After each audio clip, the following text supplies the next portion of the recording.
Good afternoon and welcome to our media briefing. As many of you know, yesterday we had a Board of Supervisors meeting and we took a number of actions in regards to this COVID crisis that we've been dealing with. I'm going to go over some of the things that we did yesterday at the board meeting, and then we'll move on to the update of the cases and the data.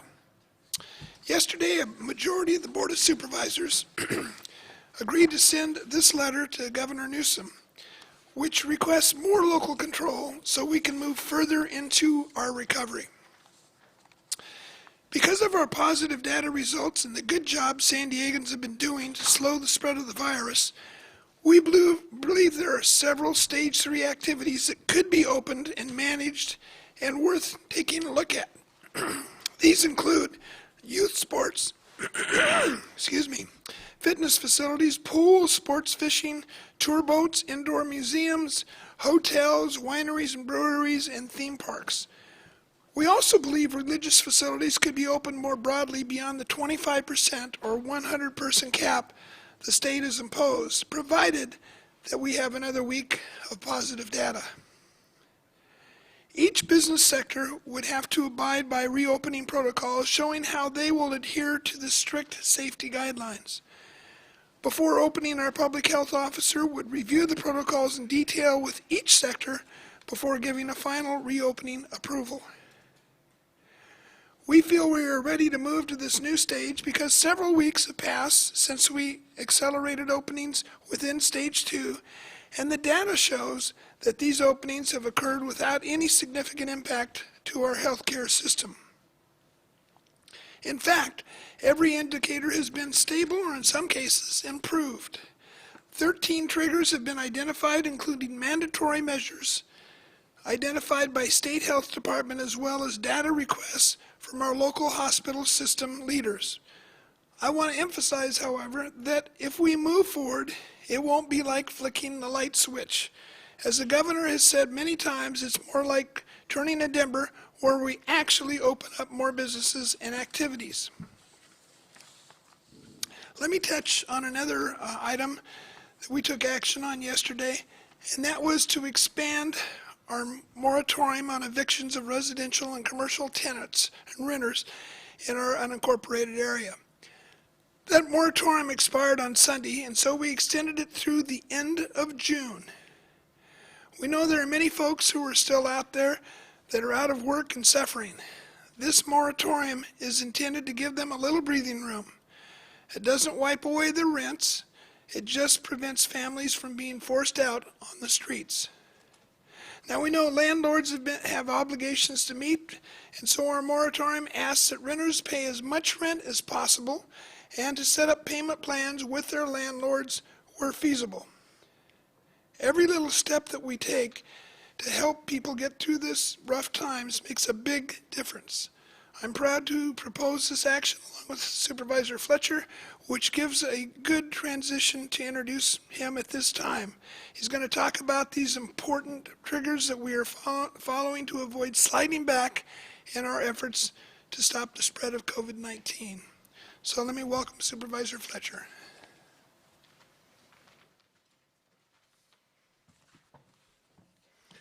Thank you, Chairman Cox, and good afternoon.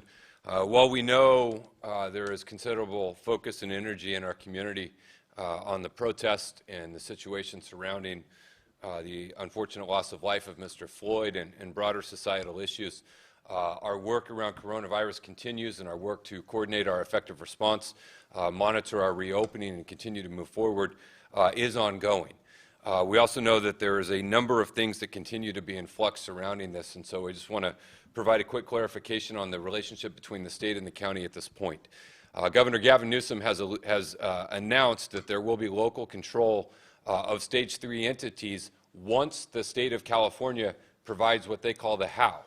He said the state will outline the how these additional entities can open by releasing guidance, industry-specific guidance. Once they release that guidance, then it will be up to county public health officers to determine the when. As it stands right now, we have not received any additional guidance since they made that announcement. Once they put out additional guidance for an entity, then Dr. Wilma Wooten will review it, and we'll determine when is the appropriate point for San Diego County to move forward into that phase. And so we will certainly keep you posted, not only on anything we hear from the state about what has been released, but also with Dr. Wooten's assessment of that guidance, along with putting the appropriate opening time or date here in San Diego County. In addition to continuing to look at opportunities for reopening, I want to share with you today, and Dr. Wooten's going to cover it as well, our triggers, our modified triggers that are guiding our reopening process. We said from the beginning of this that our actions would be guided based on the data and based on the science. We have a number of things we've been sharing with you from the very beginning. We continue to adapt and evolve as we get clearer indications of the best way to measure the impact of coronavirus. And so today we want to walk you through the triggers as it relates to monitoring our ability to reopen. Our hope is and continues to be that none of these triggers are ever hit and that we can continue a gradual and smooth, safe, responsible reopening. But as we've also said from the beginning, it's important that we monitor the situation in real time and assess. Before I get into them, I will tell you that presently we are green. We are in a good position on all 13 of the metrics, all 13 of the measurements that are in our system, and we hope that that continues, and that's why we ask the public's continued help. The issues around physical distancing, face covering, hand washing, temperature check, screening, following the safe reopening protocols, following the guidance, all of us doing as much as we possibly can are things that will help us ensure that we stay in a green position and we can continue to move forward with phased reopening. The second thing I'll share with you before I get into it, and you will see it in a minute, is it's a little complex.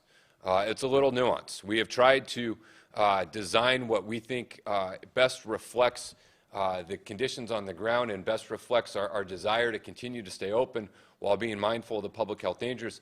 And so there's a series of steps and triggers, and so I'm going to do my best to walk you through it. We may have to come back and do it again, but we certainly want to be very transparent. Dr. Wooten walked through this presentation at our Board of Supervisors meeting yesterday, but we wanted to share it with you again today in order to let you know what we are monitoring and tracking on a daily basis and what will dictate and determine our ability to continue to move forward and what things it is that might cause us to take some alternate actions.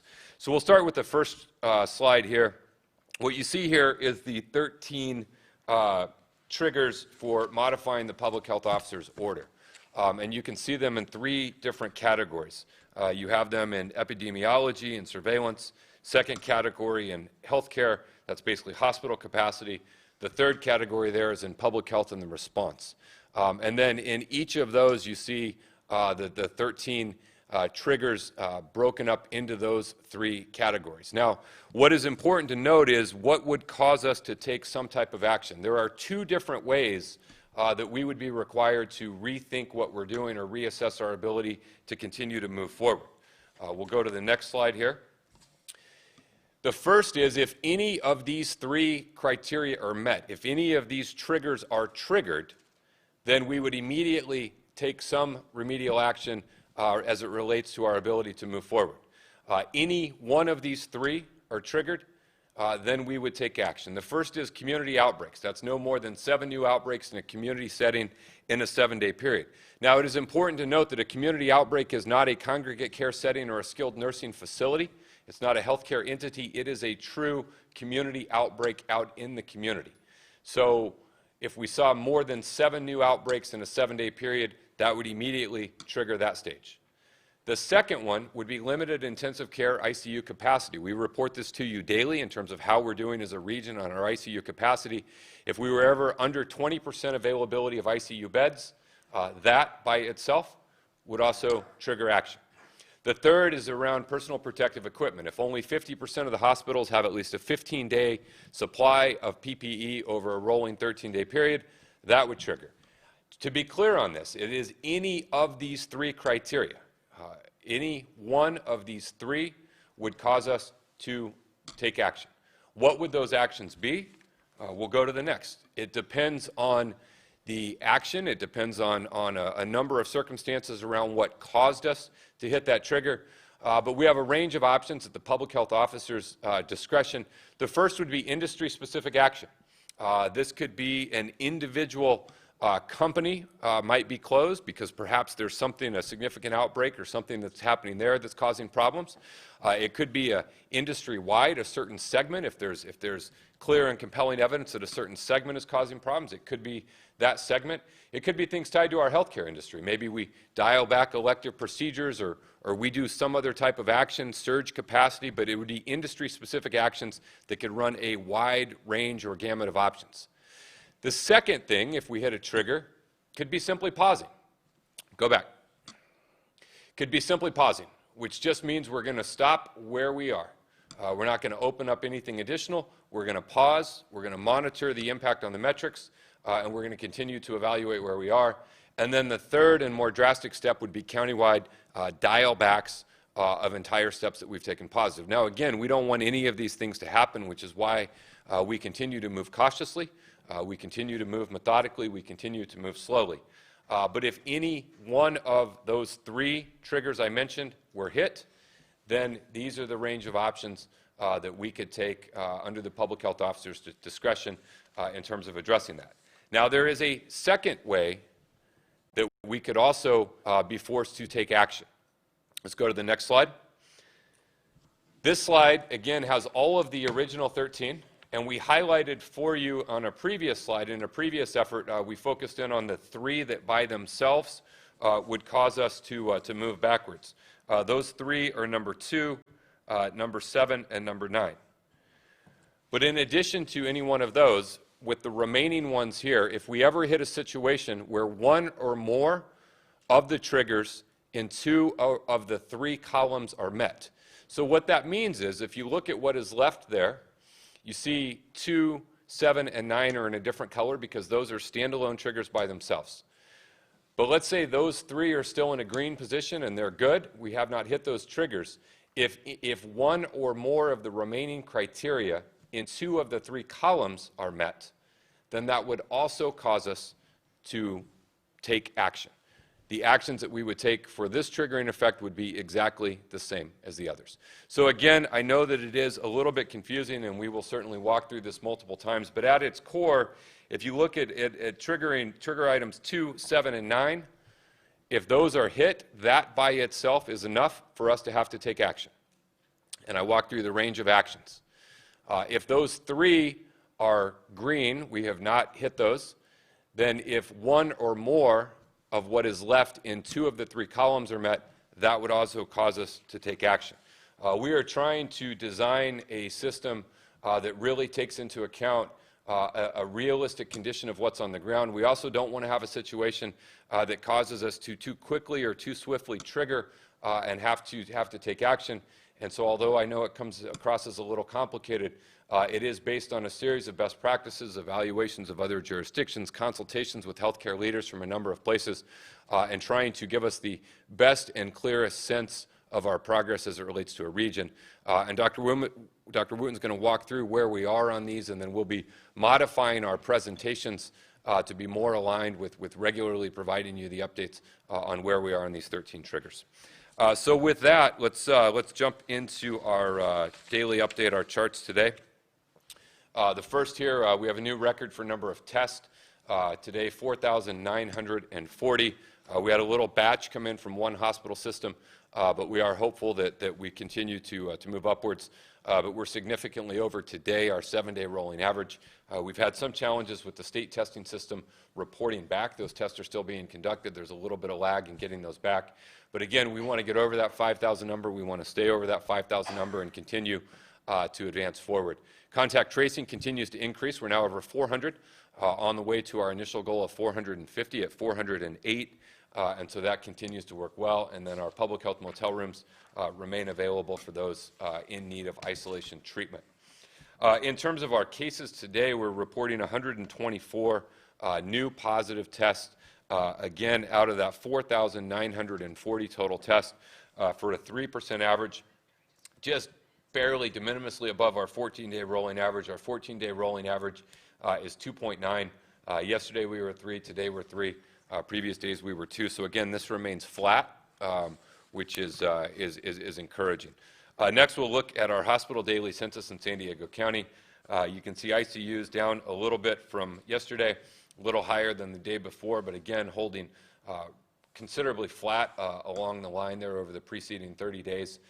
Total COVID-related hospitalizations down a little bit yesterday from today, up a few from last week, but again, holding relatively flat. And then next, we will look at the, again, you have the COVID-related ICU census. This is our ICU hospitalizations. COVID ICU utilization at 158, non-COVID there at 294, and again, the ICU bed capacity at 64. Again, one of the immediate triggers we talked about earlier was if that ICU bed capacity, if the availability, if the ICU bed occupied were to go above 80%, that would be one of the triggers. So again, we are doing well in regards to that metric. That concludes my section of the report. I will now turn it over to Dr. Wilma Wooten for Public Health Officer's report.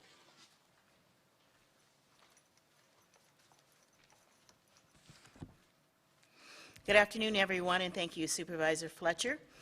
Based on COVID-19 data from the Johns Hopkins dashboard that was obtained approximately 12 noon today, the global, national, and state statistics are as follows. Globally, there are almost 6.5 million positive cases, including over 382,000 deaths. Nationwide, the United States is reporting over 1,840,000 positive cases, now at 29% of the global number, and includes over 107,000 deaths. Statewide, California is reporting over 117,500 positive cases, including 4,320 deaths. And today, the County of San Diego is reporting 7,798 cases, which is 120 more cases than yesterday and includes 283 deaths, which is 7 more deaths reported since yesterday. So as an aside, in the next slide, I just wanted to show the weekly average on the left side of the screen and the daily averages for the past several days. And in general, we have an average of about 110 new cases daily. So our numbers since May 16th, the highest number was on the 20th at 175 new cases. In the past several weeks, in the past 5 weeks, the numbers are lower, but there is not a consistent or a steep downward trend. So as we are testing, and we expect that more tests will occur, or rather more positive cases will occur as we reach our goal of approximately 5,000. And once we move into stage 3, the state's stage 3, the expectation is that we will test 2 tests per 1,000 individuals on a daily basis. So that will go up to about 6,600 tests per day. So moving on, the average age of our total number of cases is from 3 months to 102 years of age. The median age is in the mid-40s. 4,090 cases are in the age group of 20 to 49 years of age, and this comprises 52% of all of the cases. Gender remains to be split 50% between male and female. There's 1,362, or 18%, of cases hospitalized, and of this number, 392 have been admitted to the ICU. This is 5% of the total number of cases and 29% of the total number of cases hospitalized. Now, talking about deaths, we have 283 deaths reported, which is approximately 4% of the total number of cases. And today we are reporting 7 additional deaths since yesterday. The dates of these deaths occurred between May 28th and June 2nd.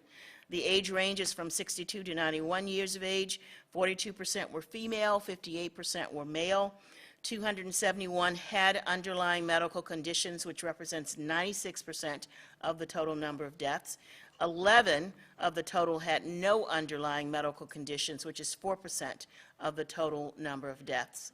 And 1 is pending confirmation.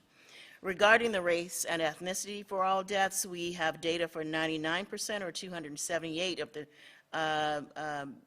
283 total number of deaths, which means we do not have a race and ethnicity for 4.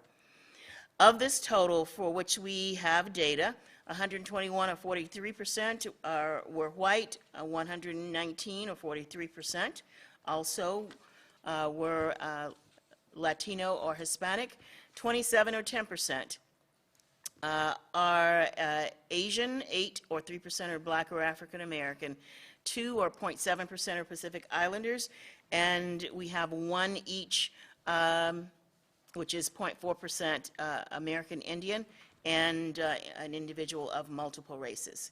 And as usual, the county extends its sincerest sympathies and condolences to the family and friends of those individuals who have been lost to COVID-19 reported here today. So all of our statistics, as usual, can be found on the county's website, which is on the sign in front of us and at the bottom of the slides that we are projecting. In regards to reported outbreaks in skilled nursing facilities, non-skilled nursing facility, congregate settings, and community settings, today we are reporting that 55 confirmed, or rather, not 55 confirmed active outbreaks. We also had 37 prior outbreaks that have been determined to be inactive, as there have been no cases in the past 14 days or longer. These included 6 skilled nursing facilities, 14 non-skilled nursing facility congregate settings, and 17 community settings. Currently, as stated, there are 55 active outbreaks. 20 of the 55 active outbreaks are in the county's 86 skilled nursing facilities, and we've had 1 new outbreak reported since yesterday. This group has generated 796 cases, which includes 78 deaths. 23 of the 55 outbreaks are in non-skilled nursing facility congregate settings. We also have had 1 new outbreak reported since yesterday, with a total number of cases in this group at 802, which includes 60 deaths. And lastly, we have 12 of the 55 active outbreaks in community settings, with 2 new outbreaks reported since yesterday, and this includes 355 cases and 5 deaths. Now, on the next slide, talking about the triggers, Supervisor Fletcher has gone over those, but I would just like to share how we will progress with these going forward. And this is the slide that was shown at the Board of Supervisors meeting yesterday. The 13 criteria, again, have been developed across 3 categories that include epidemiology or surveillance, healthcare or hospital capacity, and public health or response. The health officer's order will be modified when any one of the following 3 criteria are met.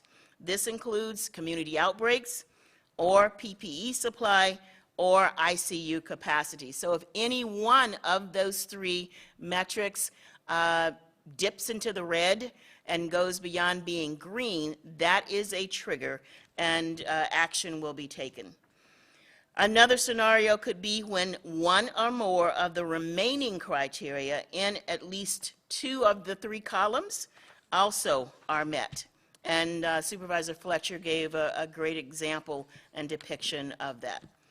These criteria will be continuously assessed and modified as needed and as new information becomes available to us. Today, the county is launching its dashboard for these 13 triggers. And I might also count that we have the 3 categories. For each of the 13 triggers, the first part of that, like case count, that's actually the criteria, and then the actual trigger is the additional text. So this dashboard will be updated periodically, with a couple of exceptions, based on when the data is available. We hope to try to update it on a daily basis, but in some cases, it might be every Monday, Wednesday, and Friday, and in some cases, weekly. Again, this depends upon the availability of the data. The dashboard measures the county's performance data pertaining to the 13 criteria, and green indicates that we are trending in the right direction, and as you will see here, and as Supervisor Fletcher noted earlier, all of the triggers now are green. So this is very good news. So this will be posted today at the, on our website at the end of the day. Going forward, probably beginning next week, what we will have is that users that go to the website can click on any one of the criteria and get a pop-up of the slide that we showed at the Board of Supervisors meeting on yesterday. For today, we will have the summary of the triggers as well as this snapshot to show where we are with each of the 13 triggers. So remember, practicing good hand hygiene and environmental sanitation, maintaining physical distance when you come in contact with individuals outside of your household, and using face covering and conducting screenings where practical are all great public health, all of great public health importance, but are only as useful as they are implemented and practiced. So we will continue to request your support and patience, and we'll continue to monitor aggressively these triggers that we've shared with you today. Now please welcome back to the podium Chairman Cox. Thank you.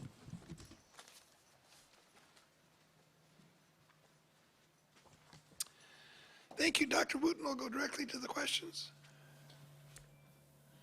John Carroll with KPBS, please state your question. Hi, this question is for Dr. Wooten.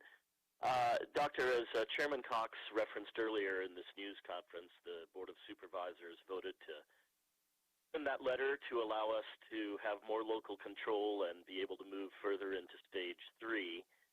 Do you support that kind of a move that's detailed in that letter? And I may have a follow-up.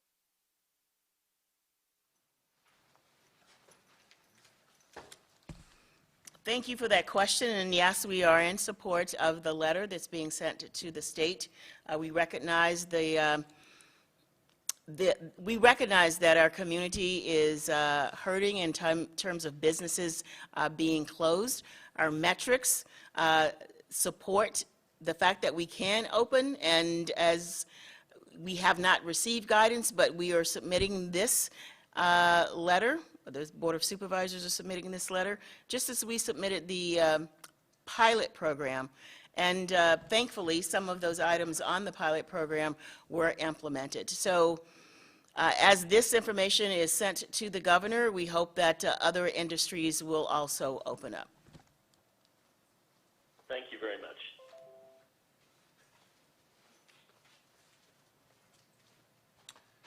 Okay, let's go to the next question. Okay, Taryn Mento with KPBS, please state your question. Hi, thank you. Yeah, at the board meeting yesterday, it was discussed that there may be a spike in COVID cases because of recent demonstrations. And in Minnesota, the state health department is suggesting people who participated in protests there get tested in about 5 to 7 days regardless if they have symptoms. Does the county also recommend that here? And if so, does our current testing guidelines and resources allow for that, if you can address both the guidelines and resources? Okay, I will ask Dr. Wooten to respond.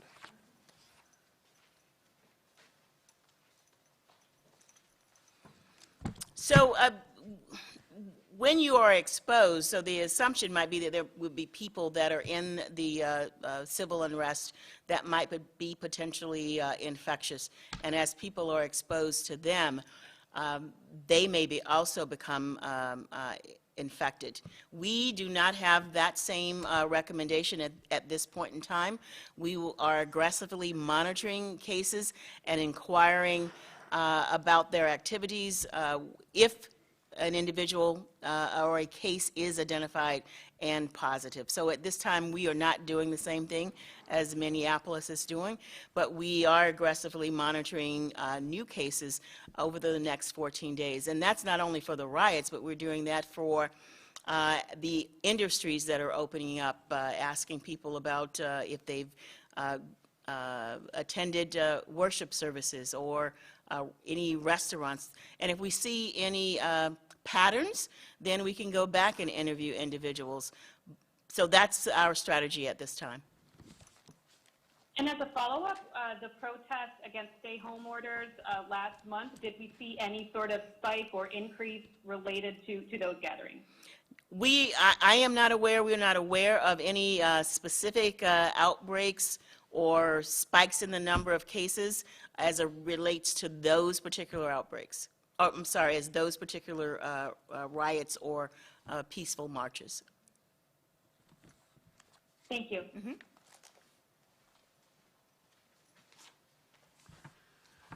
Okay, let's go to our last call-in question.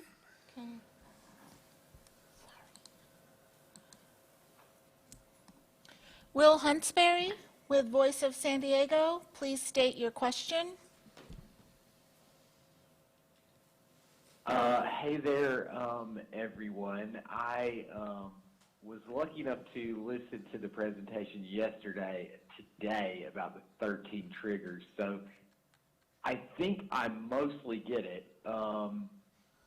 It obviously gets a little complicated with if one trigger in at least two categories are set off, then action could be taken.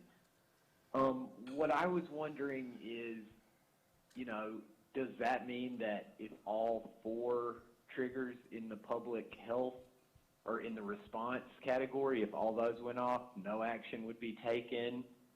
Or if regular hospital bed capacity got over 80%, but nothing else happened, no action would be taken? The same for COVID syndromic cases showing up. Can you address that? Okay, Dr. Wooten's going to respond. Well, thank you again for your question. So the first criteria, the first trigger, one of those three. So one of the three includes includes PPE. It includes community outbreaks, and community outbreaks is very important. You've heard what our outbreaks have been today. So when we get an increase and have at least in 1 week period of time 7 community outbreaks, and even before we get to 7, that will be cause for pause and to assess where these outbreaks are occurring or if there's any association between these various outbreaks. Or if there's PPE supply that is below, is 50% or below, that singular criteria is cause for us to take action. And again, ICU capacity, which is very important and tied to hospitalization. Then what you're asking, if there is one, or rather one or more in any of the 3 categories, of the remaining categories or criteria. So that would be the next round. So if you can show that again, and I think the one that Supervisor Fletcher had, but if you can just show the summary of the triggers. So these are the 3, this one right here. So if number 2, number 9, and also intensive care unit, which is number 7. So if those, any one, is not together, either one individually could cause a chain reaction for us to look at what's going on and dial back. But outside of those 3, if we have one or more in 2 of the 3 columns, so one in epidemiology or one in public health, and, not or, and one in public health, or one in healthcare and one in public health, that also would cause us to look at what's going on. and then help us determine if we need to dial back. And as explained by Supervisor Fletcher, for instance, if it's outbreaks, and if all of the outbreaks are in restaurants, we will look at those restaurants, not impact the entire restaurant industry. So the situation, it depends on what the situation is, what the metric is, and then we would delve into that data even further and decide what our actions would be. Does that help you understand the process further? Well, I actually had, yes, I understand those things, and I appreciate that, that explanation, though I had a question that kind of goes one level deeper. Okay.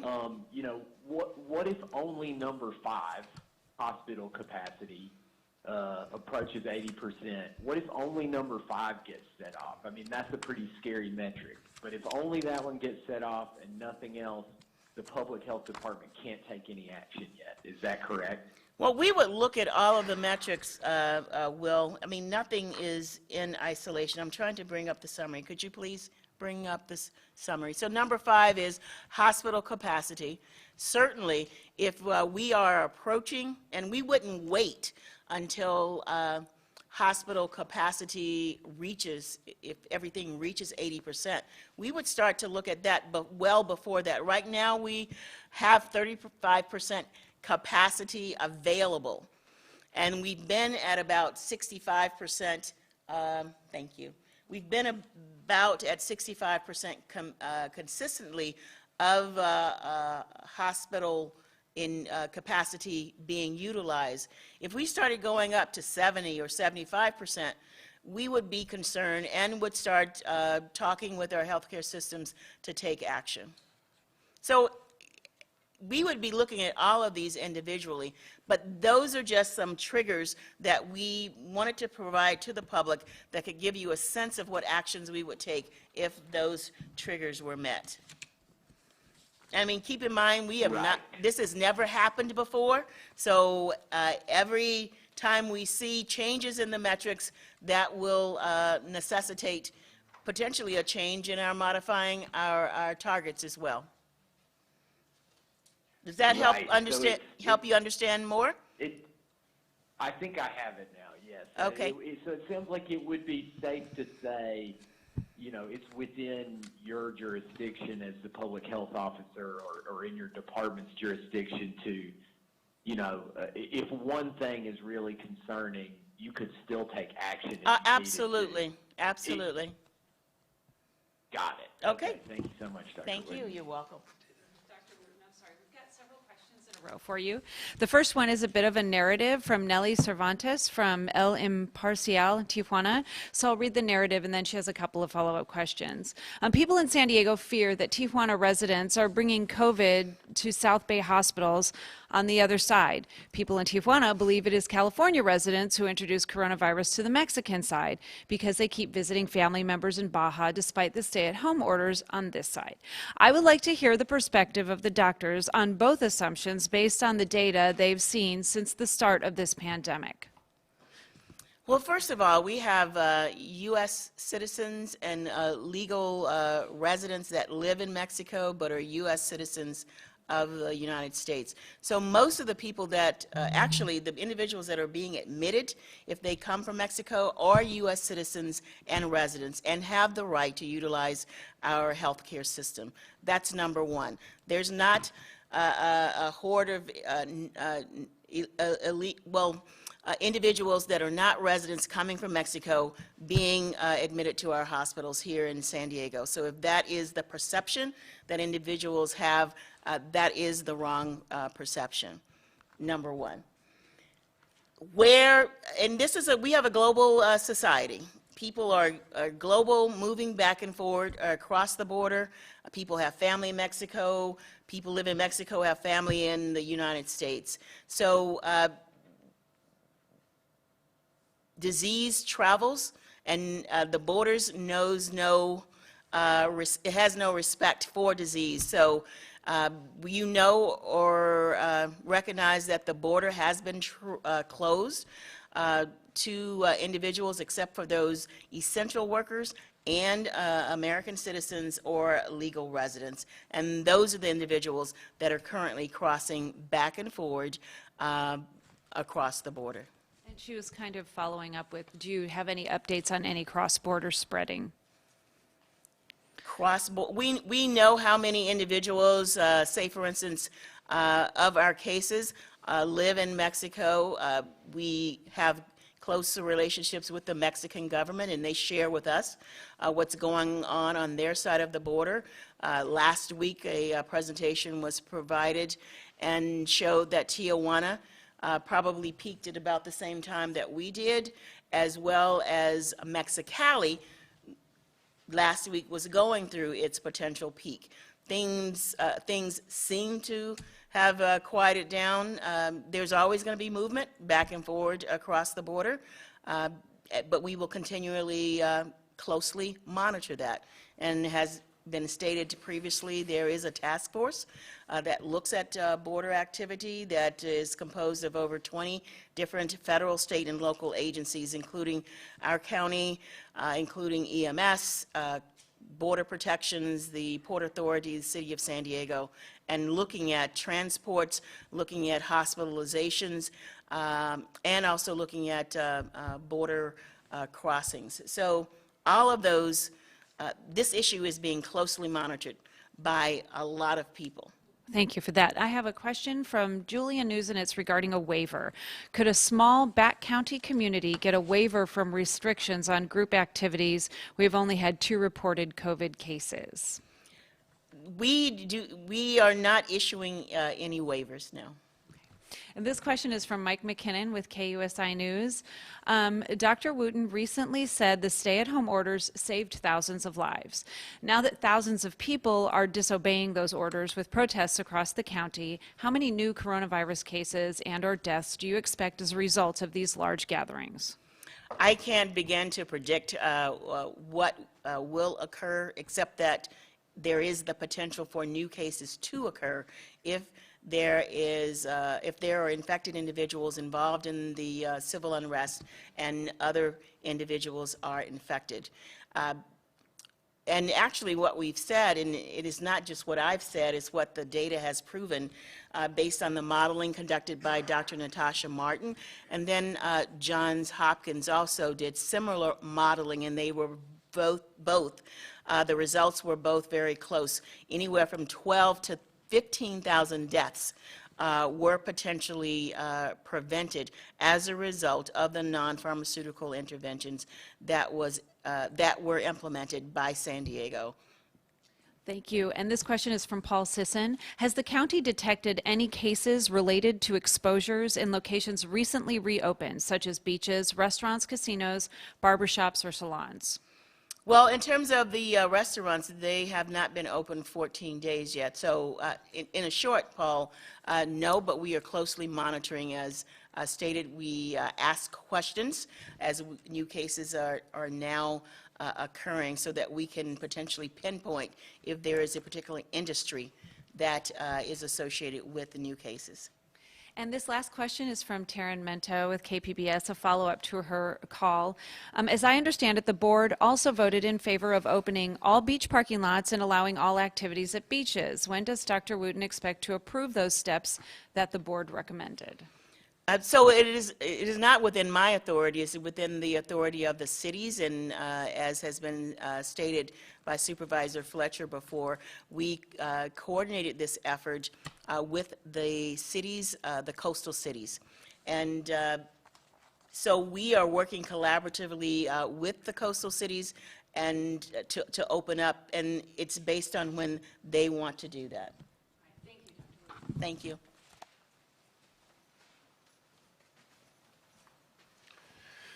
Well, that concludes our questions for today.